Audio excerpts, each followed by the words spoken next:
Welcome, everyone, to this episode of Kelly's Reality. Today, my very special guest, and I am so excited to have her, is Kathy Wakile. You guys will know her as a former cast member of The Real Housewives of New Jersey. She's also a restaurant owner, author, podcast host, and home chef. So thank you so much, Kathy, for joining me today. How are you? I'm great. Thank you, Kelly. Thanks for having me. I'm really doing great. Thank God. Good. Excellent. Yeah. So I'm going to jump right in and talk about your motto, Eat, Live, Love, Indulge, which I love because it really kind of encompasses all the great things in the world. So tell me a little bit about that motto and how it affects how you live your life. So Eat, Live, Love started out that, I love to cook and I love to have people around my table. And so I was talking to a good friend of mine. And I was feeling, after I had been on reality TV for so long, I had this time away from the public, but I was still very active on my social media and appearances and, cooking demos, things like that. And everybody was really still attached to me through my food. And whenever I'd have a dinner party or something like that, I'd post pictures of the food I was cooking. And then I was feeling a little disconnected and feeling like I had this urge to connect with people a little bit more, but I didn't know exactly how. And so I started thinking about the podcast, and the concept was being a fly on the wall or being a guest at my table, because everybody wants to be invited to a dinner party or a gathering at my house. So how do I bring my audience a little bit more connected to that? And that's how it started. So sit around my table, eat the foods you love, of course, with moderation, live life to the fullest, live life, because we don't know what tomorrow brings, right? So it's about living our best life, living life to the fullest. Today's a good day. Let's live it. Let's not dwell on the past. Let's not worry about the future. Today's a great day. Let's just live life to the fullest. Love the people you're with and love your life, love everything about your life, because if you don't love it, how do you expect anyone else that's around you to love you and love being with you? I think good attracts good. And then indulge in, it could be whatever it is. It could be vacationing, because we love to vacation. We love to travel. We love to learn about other cultures, and not necessarily vacation, because vacation means a lot of different things to different people, whether it be sitting by a pool or a beautiful beach, or, immersing yourself in and indulging yourself in another culture and learning about the people and their food and their customs and their lifestyles and what makes them set their soul on fire. So indulge in that and learn in that. And with that becomes a better acceptance of people and a more harmonious life. So indulge me in your conversation. Indulge me in this wonderful food that I've cooked for you. Indulge, sit down and indulge. Indulge me in what makes you tick. So it's all about that type of thing. And it could be spa treatment, indulge in spa treatment, whatever it is that your love and your indulgence is. So that's how it all ties together. And that's kind of our philosophy, having a child that has some medical, struggles along the way and life-threatening surgeries. You mentioned earlier that your husband's a neurosurgeon, so you get it totally. And my daughter had a brain surgery at a young age of 10. She was diagnosed with a benign brain tumor, and it was removed. And then again, at 20 years old, a small piece of it had grown back. So she had 2 brain surgeries.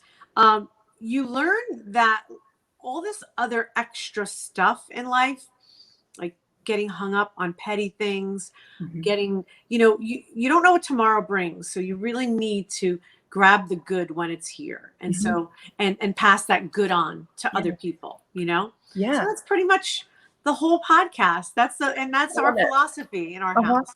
That's such a great, and I love that you talked about being in the present moment too. That's something that I really try to focus on with my clients and my therapy practice, and even in my own life, because like you said, I mean, we've all known someone taken too soon, and really just being in the moment and enjoying who we're with, where we are in this present time that we're given is so important. Yeah. We're always so worried about what's going to happen next, Mm-hmm. or dwelling on what happened. Listen, life is going to have its ups and downs. Yep. That's a guarantee. We know Mm-hmm. that, that's like, I don't live with rose colored glasses, Mm-hmm. but if we dwell on the things that happened in our past, we're missing out at all the good things that are happening right now. Yeah. And then guess what? If you're dwelling on that, something bad is going to happen again, Mm-hmm. most likely. And then so you go from one sorrow to the next. Right. Don't forget and recognize what you're feeling at the time, but you need to pick yourself up. It's like, I learned this after losing my father-in-law, then my father right after another. And, being from the Italian culture and Middle Eastern culture, with my husband's family, you see a lot of these old ladies are wearing black in mourning, right? And, there's a customary period of time or whatever, but some of these old ladies just continue to wear black for the rest of their lives because for mourning. But you need to take that off. So I'm using that as a literal sense, but you need to take that cloud off of you, because if you don't, you'll just you'll never take that cloud away. Yep. So you have to look at, always remember it and keep it in your heart and, remember what it felt like, but also remember how it feels to live and feel alive, because that's what we're here for, to feel alive. Yes. Yeah, so true. And something that we all could use a reminder of. Yeah. And I know there's a lot of people that say, oh, I'll be happy when my kids get older, when I get this dream job, when I take this vacation. Right. But you're kind of on the same page as me. Try to find the happiness in the present moment, even if it's something small. Oh, absolutely. And there's so much to be happy for around us. If we dwell on the things that we're unhappy about, of course, it's going to be one thing after another. But you know what? There's so much to be happy about. Yes. And like you said, the little things. I'm breathing. I'm healthy. I could open my eyes. I could walk. I could, breathe the fresh air. I'm very happy about that. And you know what? It just grows. Yes. It grows. Yeah. Yeah. Fantastic. Yeah. I love it. Yeah. So I guess switching gears from a positive to some coping skills. Now, obviously living your life in the public eye opened you up to a lot of, I'm sure, negative comments, criticisms, judgment from people that don't really know you, but they may think that they do. Right. I am wondering how you kind of handled that and still came out alive. Yeah, that initially, it's a big shock. It's a big shock because I had no idea that people would be so mean-spirited and mean without really knowing the full story. Reality TV is a snippet of your reality. It's not the whole story. It's not my whole life. Even if the show was just solely about me, which it wasn't. They show snippets and they seem to magnify the things that will get the most airtime and most play and the most comments. So you have to keep that in mind. There's always, we all have bad moments. We say stupid things. We look bad. We chose the wrong outfit. Maybe we're eating and there's food out of our mouth and the camera catches that. Oh, they caught that all the time. You say things and you don't realize the camera's rolling, but it's supposed to be reality TV, right? So but they don't catch what happened before or what happened after. They do it for impact. So you have to keep that in mind. And so when people just lash out or say things that are mean like that, initially it's very hard to take. But then I think that, you have to step back. And luckily I did this when I was later, older in life, like in my 40s, I started, and I was already secure in who I was as a grown up. And my foundation was very strong. My husband, my marriage is very strong. My kids are very secure in their foundation. So, we had a pact when we first started. We said to each other, okay, listen, there's going to be a lot of stuff that we can't control, that the way we're, the way that we're portrayed on TV or the way that things are edited. Listen, did I say something? If it came out of my mouth, yes, I said it. Did you hear what happened before? Did you hear what happened after? Not really. Did you hear that? I had an argument, but then afterwards we kissed and made up. Maybe not going to show that. And that's okay. But I did say those other things that I said. So we have to remember that as a family, and people are going to say whatever they feel like saying. That really isn't about us. Because if people are so bold as to say negative things about you, that's really about them. Because I myself would never say something to hurt somebody intentionally, to hurt someone's feelings, because you know what? I wouldn't want somebody to say that about me. So I think about their feelings. So that, to me, I'm a whole person, and I think about other people. I'm not selfish that way. So I look at it this way. You know what? If you're saying that about me, there's something missing in you, that you feel like you need to bring me down to your level. To feel better about yourself. And so that's okay. I know it's really not about me. It's about your own issues. So that's what, you know, when my kids started, they were both, one was in middle school, one was in high school. It's a difficult time. Difficult time. And we said, whatever you hear, whatever you read on the internet, whatever it is, you come to us before you make any assumptions or let it interfere with your feelings, because we'll set you straight and we'll be totally honest and truthful with you. Nothing's going to change our household because our foundation is strong. And I think that's really, really important. Like a lot of people get on TV and all of a sudden forget about their life before. For me, I kept that always present, that this life that I had before is going to go back to that. This isn't going, I'm going to still have my same children. I'm going to still have my same husband. Whatever it is that I think may be happening in this present time of stardom or of notoriety. I shouldn't say stardom, notoriety. You know what? At home, we've always been a star group. Our little family has always been like my number one focus, and it'll always be that way after. I love that. So really the ways you were able to keep your confidence up is just like you said, really remembering who you are as a real person, leaning on your family, and then also realizing, you know, the whole age-old hurt people. And so it's not about you, it's about the other person. Because I always say, I don't really know a happy, well-adjusted person that's sitting behind a keyboard leaving nasty comments for someone. There's something going on in their life that they're lashing out at. So those were things that helped keep you confident throughout. Oh, absolutely. Like if somebody, I mean, there had been so many different things, like certain things. Never have been a size 2.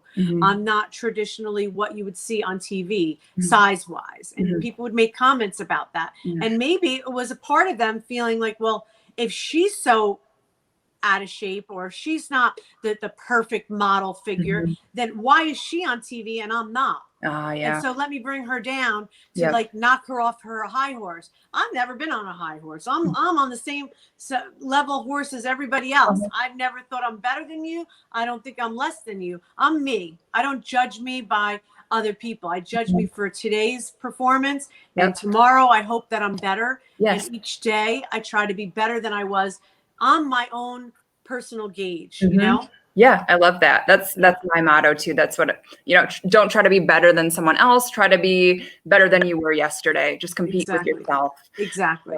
Now you mentioned social media, and I feel like it's such a double-edged sword, because social media has a great way, you know, I have family out of state and I can keep in touch with them. I've met new friends that way, but also too, there's that uglier side to it with the comparison, the behind the scenes, you know, like you mentioned with the show, you sometimes don't realize what goes into get that perfect photo, or what happens behind the scenes, and also the negative comments, and people are free to speak any negative comment. Exactly. So I'm wondering what your relationship is with screen time and social media, and also if you read the articles about you, or if you try to avoid that. Well, you know what? First of all, for social media, we have to remember something that's really important. It's a fun way to connect with people. It's a great way to connect with people. It's an important tool for business. Fantastic tool for business. Let's also remember that when I am not feeling my best and I am not feeling like putting makeup on, or I have a migraine, I'm not snapping a picture of myself and putting it out on social media, because guess what? Nobody wants to see that. And so let's all keep in mind, when we are seeing these celebrities or people that we'd like to aspire to be like, and we think that they're perfect. Right now, I am sitting in my kitchen. I have makeup on, which I did, you know, to make sure that I looked camera ready. I have the light from outdoors flashing in my face. So that takes off so much. Like, you look so much better. You're illuminated, you know, and once you learn these little tricks, I have a great angle of my camera right now. You know, once you learn all these things, anybody could be a social media star. And remember that the people that you are trying to, that you're looking and you're saying, why don't I look like that? Well, because maybe you didn't learn that lighting should be in front of you. You know, maybe you didn't learn that a little bit of lipstick, a little bit of makeup goes a long way. Maybe you didn't learn that holding the camera up higher makes you look better. These are little things that are important to learn, and don't judge yourself by these other people that have, especially the real big famous people that are like incredibly beautiful, that probably have filters on too, on their photos. Let's not forget that. And Photoshop. But let's remember the whole team of glam that's making them look perfect. You know, you're not seeing them when they're depressed. You're not seeing them when you're down. You're seeing them at their best. And the same goes for me. So I always try to keep that in mind too. Like, you know, you get very caught up. You know, watching, oh my God, they have this perfect life. They're here, they're there, they're this, or they're that. Yeah, they're not showing you when they're changing dirty diapers for the moms out there. They're not showing you when they're arguing with their spouse. They're not showing those days. No, they're showing, hey, husband and wife taking a picture. You don't know that my husband, I had to force him to get into the picture and take a picture and smile for me and take 1,000 pictures by the time I found one that was perfect. And I put that one. I'm not going to put an awful picture, you know, or a picture of us arguing out there. So remember, we're people just like everybody else. And so I try to keep that in mind as well, you know, and I try to limit myself, you know, like, we do get caught up. Sometimes we're all sitting around on our phones and we're in the same room, and it's like, wait a minute, let's put these phones down. We're enjoying a nice meal. Put the phones down, you know? So there's a balance, and, you know, everything happens around the phone, you know? So it's something that we all need to be mindful of. There's a time and there's a place for it all, you know? And I think it even just comes back to, like we were talking about, just bringing yourself back to the present moment. Sometimes, you know, you can be scrolling your phone and then an hour later, you're like, oh my gosh, I just wasted an hour when I could have put that into my kids, my husband, my work, you know, my education, like taking some of that time back and really working on yourself. Exactly. And I try to, and the other part of the question is, you know, trying to stay connected with people that comment on my page, or, you know, I try to interact as much as possible. And then sometimes it gets away from you. Like, there might be a post that gets so much attention and you want to connect with everybody, but there's also a life that's happening that you have to be able to find that balance, you know, because I do all my social media myself. And so if I'm going to answer every single person, you know, that's time consuming. So I try to at least hit like, you know, favor their posts, so they know that I did see it, and I am sending love back to them, you know?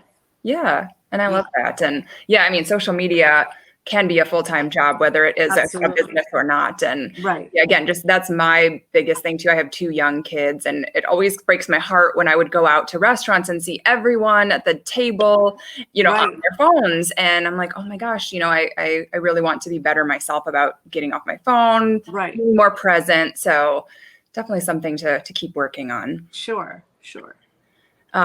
Now, what do you do? Again, we're always used to seeing the best versions of people on social media. So what do you do behind the scenes to keep, you know, not only your physical health, but your mental health strong, so that you can perform well in all of the roles that you have? So I've never been a fan of like organized exercise, you know? So I like to walk, I like to run, I like to ride my bicycle, just take in those stretching, and that to me, breathing and stretching and the walking, I try to walk every day, even if it's for a short period of time, but I like to usually get an hour in, and I'll walk or run. And it's about 6 miles or 5-6 miles that I do. And it's just, that's my time. And a lot of times I was walking with my husband, but he's a talker. He likes to talk a lot. And so I like to just be alone with my thoughts or listen to really great music and take in nature. And so that for me is what I do to get my peace of mind. My I like to, meditate during that walk, not meditate in the traditional sense, but meditate with nature, and breathe it all in and observe. There's a lot of deer and a lot of wildlife in our neighborhood. And I like to listen to the birds and, observe the flowers and observe the change in season. So that's my time to really center and collect my thoughts. Yeah. And I wonder if the same works for you, especially as a restaurant owner with pizza love. Yeah. Owning a restaurant at any time is very high stress, but especially during a pandemic right now, I'm sure it's just astronomical. So how are you managing stress, especially right now? Well, the thing is, when we first decided to open up the restaurant, this was years ago, we thought about, I wanted to open up a restaurant and the timing wasn't right. I didn't have the right team. I didn't have partners. I was just going to do it, my husband and I, and that my kids were not at the age where I could, I felt like I was ready to leave them and because it's a lot of work. Yeah. And then time passed, and then we joined together with some friends of ours that have been in the business, know a lot about the business, became partners with them. We found the right spot in the right community. It's a family community where it was very well received. And so that takes a lot of stress out of it. And my partners are young. So my one partner's older, experienced. My other partner, the hands-on guy, is very young. So he has a lot of energy, and he takes direction, and he is willing to try anything new. So he handles a lot of the day-to-day stuff. He handles most of the day-to-day stuff. And Daryl is just, he can juggle so many things. And so I think that's really important to find the right people to partner with, because you can't do it all. Right. You can't. My first priority will always be my home and family. And, and so to have a business and to have an outside, like, professional life, I need to have the right people to be able to take care of that and to be able to trust and to be able to communicate with. And so I'm lucky that I did find that. And, that's really, really important. So I can't take the credit. And be good to your team. Yeah. The team that we have at Pizza Love, they're all really young too. And the wait staff and the people that work in the kitchen and our chef. And so it's a really great collaborative effort. And the energy right now, we don't have any dine-in. It's mostly takeout and delivery. But during our time when we did have dine-in service, our staff and wait staff is so young and happy to be there, and it's like a really great family, and it extends to our diners that really love coming in, because the kid, I call them kids because compared to me they are kids. They bring such a great energy, and everyone feels so happy to be there. So I think that's really important. Great. Yeah. And I think with stress relief, it's part of stress. You said you can't do it alone, whether it's a business or raising children or anything in life. I think trying to do it all on your own and look perfect while doing it is a huge stress thing. So like you said, a team support is vital. Yes, it really is. And whether it be just like raising your children, having your mom or a sister, or I was lucky to have that, or even just your spouse, and realize that raising a family is a team effort, and it's really important to be able to, share and communicate with whether it's your spouse or your partner or what have you, to be able to communicate your needs without being aggressive. Make sure that they know, because people are not mind readers, and if we don't express what we need, we can't expect to get it. So I think it's really important about talking about how much you need someone instead of commanding. It's all about that types of, because if you share your life with someone that you love, and you ask them for something that you need, how can they refuse you? Yes. You know? Yeah. It's funny, that's come up even just this week with client sessions. And we talked about going into an argument with a win-win attitude. Like, how can you and I get through this argument so that we're both equally satisfied with the outcome? And like you said, just treating the other person equally and respectfully. It sounds so simple, but it really goes a long way. It does. It really does. And I remember the first few years of marriage, you know, our priest came over to bless our house, and we started talking, and he said, so how are things going? I said, it's really difficult. You know, he works so much, and then he comes home and I'm stressed out, and I have the kids, and we end up arguing. We argued quite a bit and bickering. And he says, well, what is it? And I said, well, I don't know. He goes, how about this? How about remember how you were when you were dating, and the smile that you used to put on your face when you first saw him. Instead of handing him the baby and saying, I'm so stressed out, how about you greet him with a smile, and then tell him about the rest of your day? And, you know, and everybody wants a smile. Everybody wants to know that they're happy to be seen, you know? So it's so simple. And it makes such a difference. And it made such a difference. You know, treat somebody like you're happy to see them when they walk in the door. Because, you know, and my father used to say that. He was like, hey, don't you wag your tail? Like a little puppy would wag their tail when you walk through the door, right? So what about, you know, and it was true. Just be enthusiastic to see one another. And it makes all the difference. It does. And I love that. And it's kind of going back to the gratitude thing too. Like, yes, you annoy me. Yes, I'm stressed out, but hey, you know what? I'm still happy you're in my life, and that we're together. We're still a team. So I love that. And yeah, sometimes people just need a minute to decompress. We all need that second to decompress and take a breath more. Absolutely. Yeah. So I wanted to chat with you too about one of the first things I'll ask clients when they come in with any kind of mental trouble is, how's your diet? How are you eating?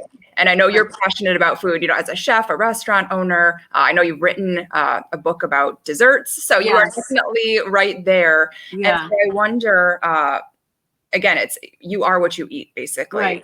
So how do you balance kind of that indulging aspect of food with also being mindful that we need food for energy and health? So what are your thoughts on all that? So I'm going to be completely honest with you. This is something I struggle with. You know, I love food. I love cooking. I love eating food. I love serving food. I just love, you know, all different types of food. Unfortunately, you know, when your metabolism changes and you just can't take it all in as much as you'd want to, it catches up to you. So this is something I constantly struggle with right now with the pandemic and being quarantined for so many. We were definitely eating our feelings in the house. You know? So it's taken a toll right now. And so I'm at the point where my high point is, and I need to start scaling back. So I do overindulge in carbs, starchy foods, and sweets. But on the regular, I do incorporate a lot of fresh vegetables in our house. I don't ever use frozen foods. I don't use many canned foods. We use a lot of fruits and a lot of vegetables in my cooking. So that I feel like at least I'm getting the nutritional value. That is boosting my immune system. Am I overweight? Yes, I'll work on that. Am I eating a lot of the starchier foods? You know, my calorie intake is not enough for my productivity, you know, so will I scale back? Yes, I'll get that under control. But we do eat, you know, really healthy, maybe too much of it, but I do incorporate fresh vegetables daily. There's a fresh salad every single day. There's a fresh vegetable every single day, you know, protein. So it's really important to pump yourself up with, and I drink so much water. Oh, that's great. I hydrate constantly. I drink about a gallon of water with lemon a day, you know? And so it's that balance. I try to watch how much alcoholic beverages I drink. I don't really drink a lot, you know, but sometimes, you know, you're having a little bit too much, but that has scaled back too. it's all about the balance right now. Like I said, I'm a little off balance. So it's something I struggle with, and I'm getting myself, I catch myself at a certain point then, and I get back into the groove of it. Yeah. Oh, that's good. And it's, again, life, I feel like, is all about balance. Yes. Whatever that looks like for you. I think that's why I love the indulge portion of your motto too, because it's like, yes, you do all the right things, have a healthy body, healthy brain, but also indulge in some of that happiness of life too. That's just important. Exactly. And don't feel guilty about it. Yep. That's the big thing. We guilt ourselves so much, so often about everything. Oh, I didn't do this. I didn't do that enough. You're enough. Yep. You are enough. Yes. And indulge in your happiness. Allow yourself to be happy. Yeah. I love that you are enough. That's especially for me as a mom of two. It's like, you're enough. You're a good enough mom, and good enough is good enough. And I love that. And what if we have someone listening to this that is really facing a lot of discouragement or obstacles, whether they want to open a restaurant or go back to school or do something, but they're getting a lot of people saying, oh, you shouldn't do that. Or maybe it's even in their own head of not feeling like they are good enough to do it. What advice would you give to someone? I would say, do it. And you know what? The person that is naysaying, at least if you try it and maybe it doesn't work out, you can at least say you tried. People that don't try don't succeed either. Yep. You don't get anywhere by sitting in a chair or staying still. If you don't go for it, how are you going to know that it wasn't for you? And don't give up so quickly either, because it's always that. There's a book that I read years ago that was it's one of my favorites. I reread it every so often, The Alchemist. It's one of my favorite books, and there's something about it that says people give up right before they're about to find they're going to succeed. That last try could have been the time that made it work. Don't give up. Just keep going. If you want it bad enough, the universe conspires to make it happen. I agree. Yep. And I really believe that. Yes. So I say go for it. I never thought that I'd become a teacher, but I partnered with Remington College, and I'm a culinary teacher. I teach kitchen it's a nonprofit school in Memphis, and we opened up the Kathy Wakile Real Culinary Kitchen, and we teach people how to get their basics in and earn an associate's degree about business management, and teaching them essentials in the kitchen for a restaurant or food service or institutional cooking, food truck, all the basics that they need to get started, whether it be working in the kitchen or managing a restaurant or opening their own business. And I never thought I'd be doing that, but it happened, and I went for it. Was I insecure at first? Sure, I was. Did I think I could do it? I didn't know, but I wasn't going to pass the opportunity up to do this, because it was something I connected with. And if it didn't work, at least I could say I tried. But thankfully, it's going really, really well. That's awesome. The school is fantastic. We do online courses and in the classroom. Right now, we're doing Zoom cooking classes. I welcome them into my kitchen, and I teach students just certain things, little basics, and I'm having a lot of fun with it. It's something I love to do. It's something that comes naturally to me, and I always thought that it wasn't a big deal, but you take a lot of your skills in life for granted, and sometimes it takes other people to make you realize that you have these skills and that they can benefit other people. And so I'm thrilled to be able to share my skills with people in that way. Oh, I love that. That's incredible. What again, something you never thought you'd be doing, but here you are. So here I am. Yeah. What's the best life advice that someone's given you or that's stuck with you throughout the years? I think that my mom has been, always the best staple and the best role model, the best hero in my life.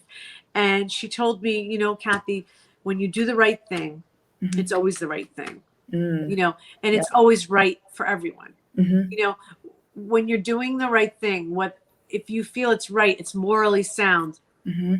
everybody benefits from it, you know? So it's that simple. Yeah. You know, it's that simple. Yeah. Yeah. And so what's next for you and your family over the next back half of 2020? I'm going to be completely straight with you. I can't wait for 2020 to be over. I think a lot of people would agree with you on that. Yeah. It's a rough one. It's a rough one. And I'm hoping that 2021 brings a better for everyone. You know, my daughter's getting married. She was supposed to be getting married September 5th of this year, and we've had to postpone it. So we're hoping to 2021. So it'll be planning that. You know, just staying healthy and trying to be positive and spread positivity. And I know it sounds so cliche, but to just continue to stay on a positive path and be the best that I could be each day and improve on that, you know? Yeah, that's great.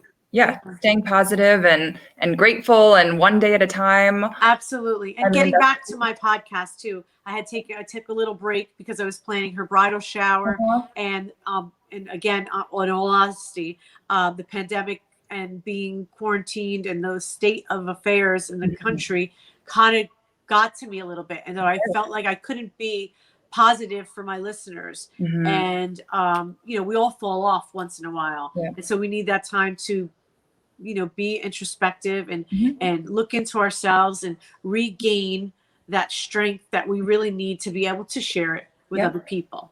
Yeah. Great. Yeah, just one day at a time. That's kind of all we can do. Exactly. So people want to find you on social media or more about your book or any of your businesses. Where can they find you at? So on social media, it's really simple. On Facebook and on Instagram and on Twitter, it's Kathy, Kathy, Wakile, Wakile. My podcast is called Eat, Live, Love, Indulge. It's wherever you download your podcast. You could find it that way. I also have an Instagram that's Indulge by Kathy Wakile, and there's links to my podcast there. You can find it that way. That's pretty much it. And my website is KathyWakileDesserts.com. Oh, all right. Yeah. Great. Well, everyone go check out what she's doing. Go check out her desserts. I think your book is still available. My book is still available. Yes. Yes. Podcast, lots of places to find you and to keep yourself busy during the quarantine and beyond. So, Kathy, thank you so much again for your time. Thank you. Thanks so much, Kelly. Really amazing. And I know everyone's going to appreciate your words of wisdom. So thank you again. Thank you. Great talking